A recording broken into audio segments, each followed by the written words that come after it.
I'm Charles Ludlow. Now, originally for this video, I had actually planned some fun stuff with the domain or doing something interesting, but I realized a couple of days ago that Windows 11 Enterprise LTSC 2024, which is based on the Windows 11 24H2, man, that's a mouthful, release, is now available on MSDN. I've gone ahead and downloaded that, and we'll be using it today. For those of you curious, you can find it by going to Windows 11 and selecting the Windows 11 Enterprise LTSC 2024 product family. And sometimes this glitches out and doesn't work correctly. There we go.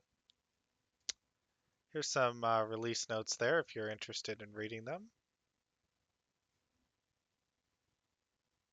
Anyway, we've already got that downloaded, so we'll get right into building the machine here. I'm just going to call mine W11 LTSC 24.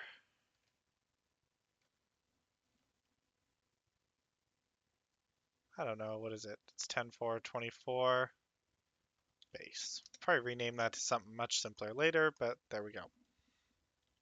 I'm assigning it 8 gigs of RAM. That's probably a little bit much, especially since it's running in a VM, but I'll go ahead and give it 256 gigabytes of space. And we'll select that ISO file I've got downloaded. Then we'll enable TPM. Give it 4 cores. It doesn't need that, but it'll speed up this process. Disable time sync, enable guest services, disable automatic checkpoints. No, it doesn't need to start automatically, and if there's something wrong, we can just turn it off. Great. With that all set, we'll go ahead and press any key, and we'll proceed through the new startup menu, or setup menu.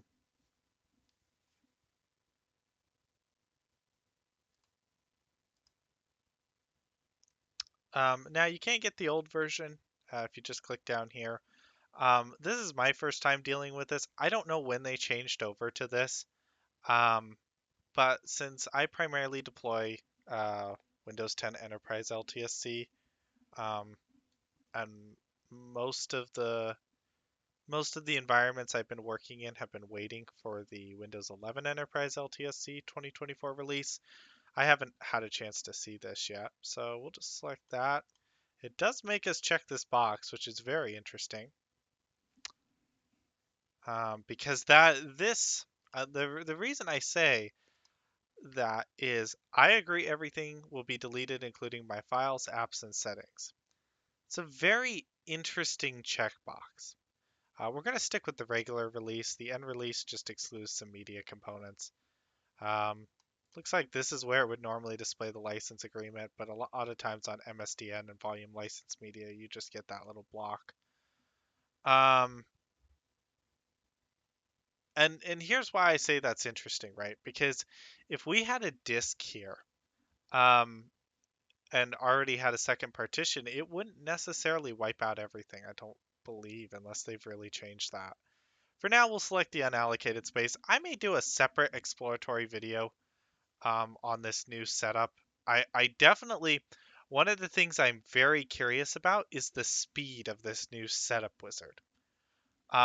Because I don't really know how they could have made it any faster, but I'm definitely very curious to put this side by side with the old installer and kind of see what it does. So that's definitely going to be an interesting video topic for another time. I'm going to go ahead and pause here and just wait until this is about done. Looks like we're just about finished up here. I mean, this has not been running that long, folks. Like, we are 4 minutes into this VM, and that's with me kind of talking and clicking around. So this is really, I mean, I don't know. I guess I've never really timed the Windows installer that much, so I'm definitely curious. Whoa, 79%, and your PC will restart. That's very interesting. They've definitely simplified the Windows installer, I suppose, at least what it looks like. So now are we going to get right in. Looks like we might be going through out of box. Nope. Oh, this screen looks interestingly familiar. This looks like the Windows Update screen. Now, I did play around a little bit with Windows 11 uh, LTSC when it was in pre-release, um, and there were definitely some quirks on it that I think have probably carried over. In fact, I know some of them have carried over, unfortunately. There are a couple of bugs that I have noticed um, with this release. And unfortunately, that's just how it is. I do wish Microsoft would check this out just a little bit more before they make these releases, but I guess that's okay. Us sysadmins are left to, you know, fix things. So, yeah, a couple of things I know about. Um, One, and I'll have this linked in the description. Now, this is more, I think, on Notepad++. I don't know. I don't really want to place blame because I don't know what's causing it. But if you install Notepad++, it'll fail to complete sysprep. Also, for some reason, BitLocker is going to encrypt the drive. I'm actually going to show that here in a minute. While we're in system audit mode, and I'm not really sure why, because it's never done that before. I mean, it doesn't do that on Windows 10. Like, why is it trying to encrypt the drive um, in audit mode? You know, I really think Microsoft should set it up so that it just waits. Either do it the way they were previously doing it, or set it up in a way where it waits for the user to click yes on this screen before beginning the encryption process, if it's going to go ahead and encrypt it. We'll hit Control Shift F3 to get ourselves over into audit mode, which will allow us to prep the image to our specifications. And it's always good to test things out, right? You know, and this is part of the reason for this lab series and labs in general, right? Because, you don't just want to deploy this stuff and then you've deployed it and, oh, you found this bug and you found that bug. Um, and so, it's definitely good to test things. All right. So, first thing we're going to do is, because it's going to take longer and longer, but to show you that it's actually encrypting the drive right now, because all we've done is come into system audit mode. That's all we've done. Let's go to BitLocker drive encryption. And this is why it's really buggy. It's like, turn on BitLocker is an option here, but it's already decided to encrypt the drive. So to fix that, wow. To fix that, you have to be able to spell. But we'll just use the manage BDE command with the auth flag and set C colon to decrypt. And here in a minute, it'll be decrypted. You will not be able to get sysprep to work. It'll just crash. One thing I am very happy to see is that Edge can be uninstalled. In the pre-release versions in the LTSC branch, Edge couldn't be uninstalled, but in the IoT LTSC branch, it could be uninstalled. So thanks, Microsoft. Awesome. With Edge uninstalled, and again, right, it's up to you how you want to do your customizations. You you have to customize the way you want to customize them. What I set my environment up to be might not be the same as what you set your environment up to be.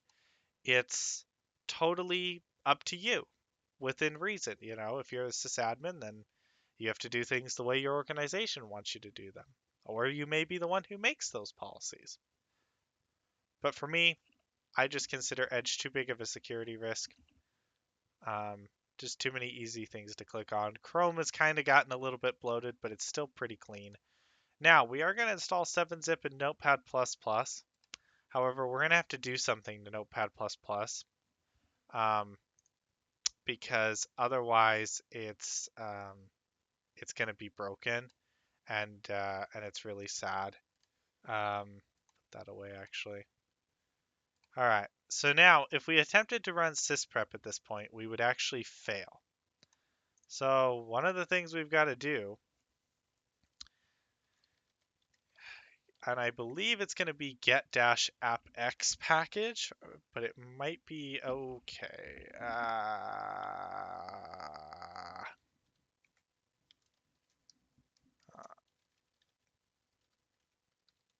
Well, there it is. We found it anyway. It was at the bottom of our list.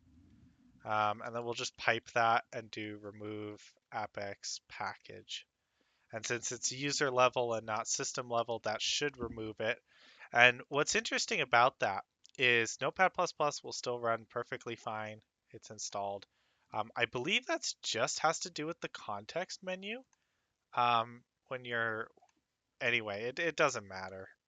So now, as you can see, it's not there anymore. It shouldn't be there anyway. Yep, it's not there. All right, so with that out of the way, we can run Windows Update. Windows Update will not take long. We'll go ahead and check this, check that. And the reason is that since this is a fresh release of Windows and a fresh ISO, there isn't a cumulative update yet for this build. Meantime, while it's doing that, we'll go ahead and set it to Central Time.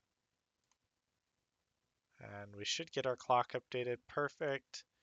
Now we just gotta wait for the update. We should just get the malicious software removal tool and whatever the current spyware or malware definitions, whatever they're calling them. A security intelligence update.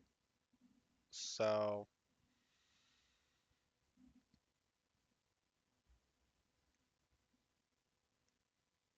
that shouldn't take too long there.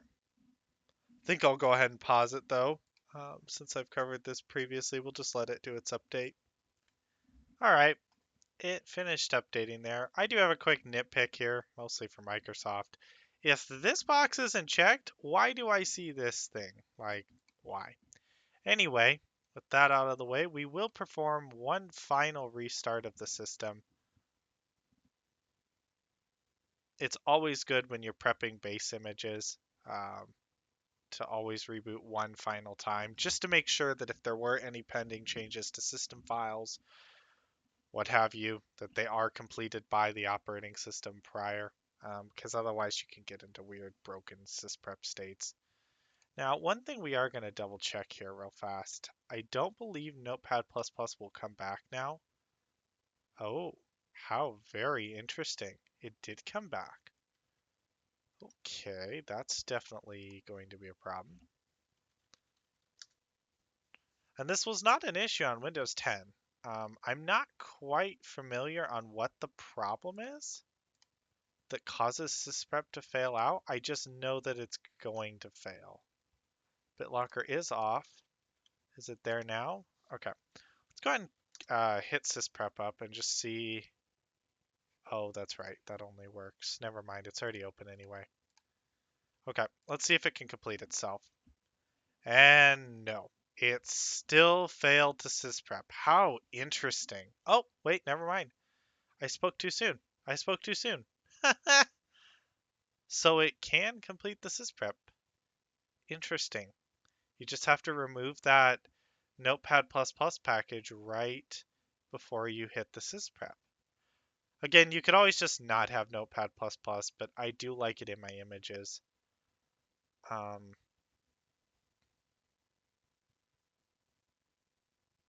Interesting. Yeah, usually when there's a delay between running it and seeing this window, that usually is a pretty good sign that sysprep's already decided to fail. But there we go. We've made our image.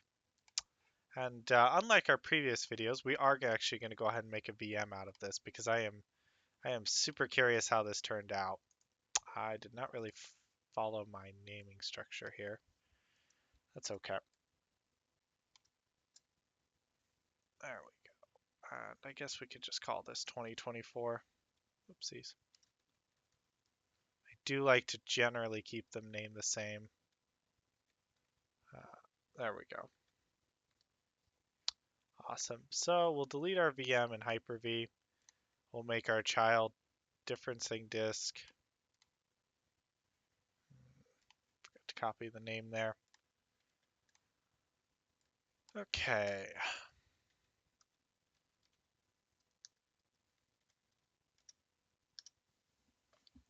And there's our child disk.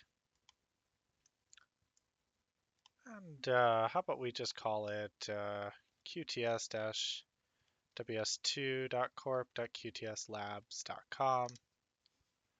Perfect. We'll grab that name, new virtual machine, discard the extension there. We'll assign it 4 gigs. It should be fine on 4 gigs. LAN. We'll use our existing virtual hard disk. Finish, and then just edit. Enable secure boot and TPM. We are going to give it 2 cores, otherwise it will be quite sluggish. It's already going to be sluggish as it is, but that gives it at least a chance. There we go. And now we'll connect to it and start it. And it should be okay otherwise.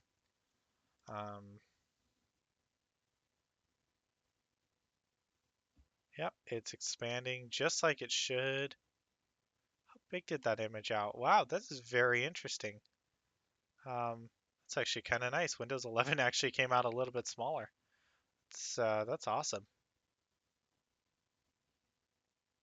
We'll see how it does here on its expansion.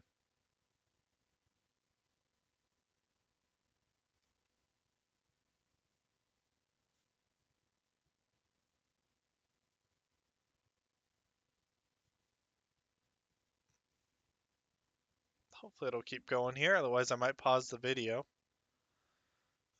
And so far, pretty typical for an out-of-box experience.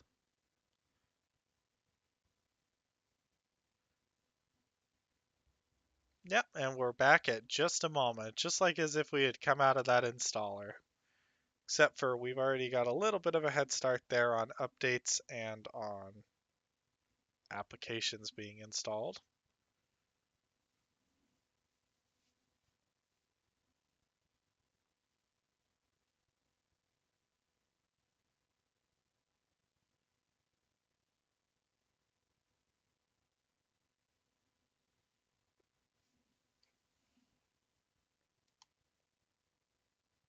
United States, US, skip.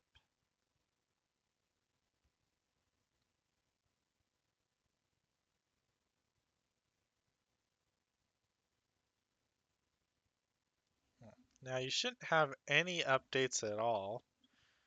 Although, I don't know, it may rerun the malicious software removal tool. I don't remember if it reruns that or not. We get the volume license. Normally you'd see your regular Windows license there.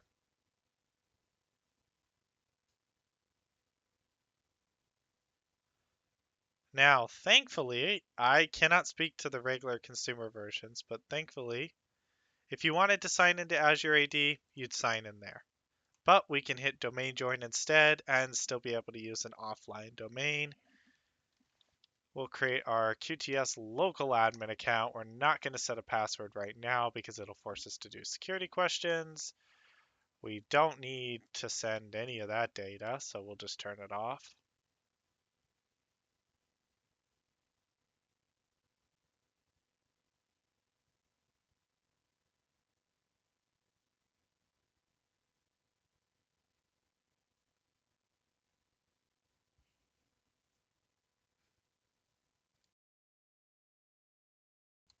Interesting. It checks for updates again. Huh. I wonder if the first time it was trying to update the installer, the second time it's trying to update Windows itself. Very interesting, Microsoft.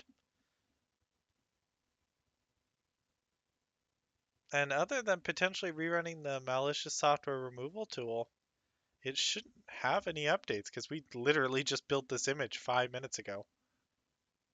Oh, how interesting. It did not prompt us to select a computer name. That's very interesting. So I guess they've taken that back out of setup again. They keep adding and removing this set the computer name thing in setup.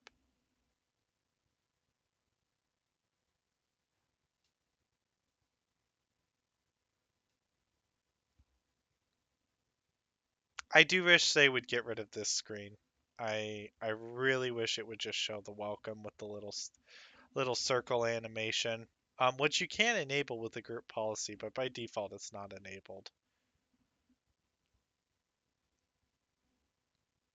I suppose in a way this screen is good. I prefer this to the hi welcome thing. I think it used to do a while back where it would like go through all these things about how you could use your computer.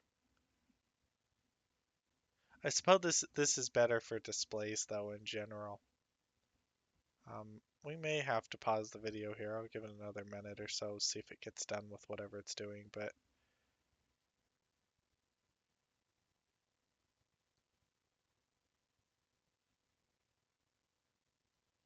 there we go. Now we're booted in. Interesting.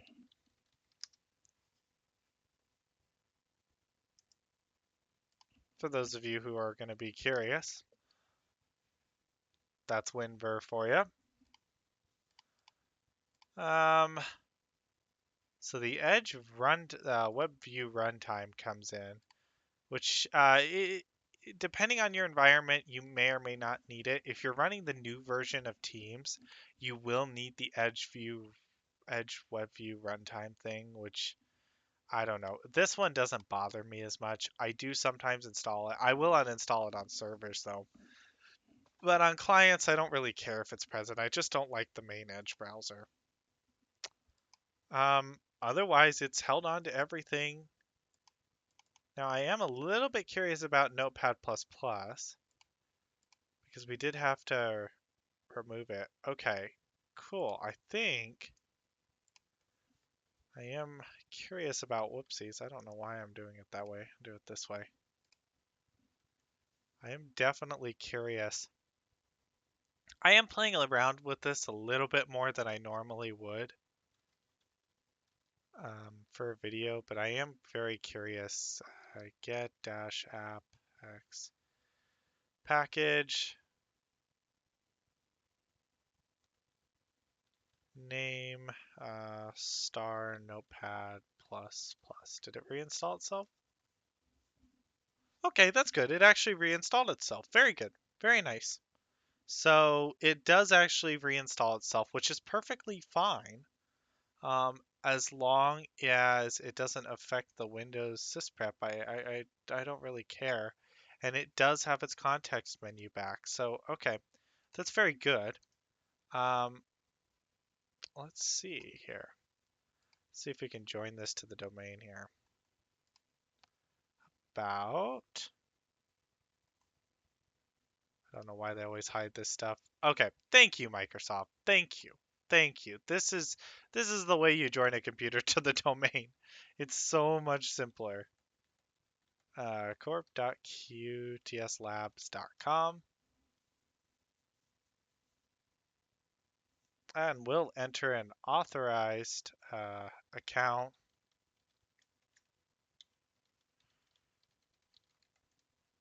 with our super secure password, which I hopefully spelled correctly. Yep, I obviously got that right. And we'll turn on RDP. There we go. Now we'll just restart our system. We should be domain joined. And we should be able to log in with my non-administrative domain account.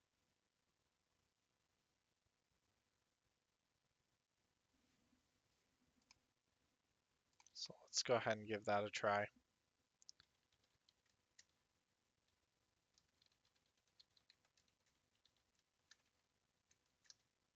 Perfect. It recognized the UPN prefix or whatever.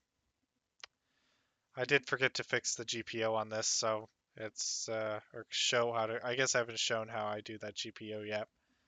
So in another video, I will show you how I do that GPO so that it doesn't do this. I don't know if it's necessarily a performance improvement, but it's showing something more graphical, so I think it kind of slows the system down a little bit more. And we should be in. Perfect. Edge still remains uninstalled. I'm super happy about that. Notepad++ is installed, and since we are a limited user, we should not be able to fire up PowerShell as an admin without an override. Perfect. You definitely would want to test Windows 11 out just a little bit more than this before deploying it, but so far as I can see, it's running fine. We should have our 2 cores here, 4 gigs of RAM. It's actually running within 4 gigs of RAM, which is nice to see. Of course, like I said before, this is the LTSC release, which does have some of the features stripped out of it. Turn off all those add things. I don't know. Overall, though, Chrome is still very responsive, especially for something that doesn't have hardware GPU acceleration. Perfect. It loaded up our thing. We can click here. Yep, it's working perfectly fine. So, all right, guys, kind of a little bit of a detour here for my normal format there, but there you go. That was building out our Windows 11 computer.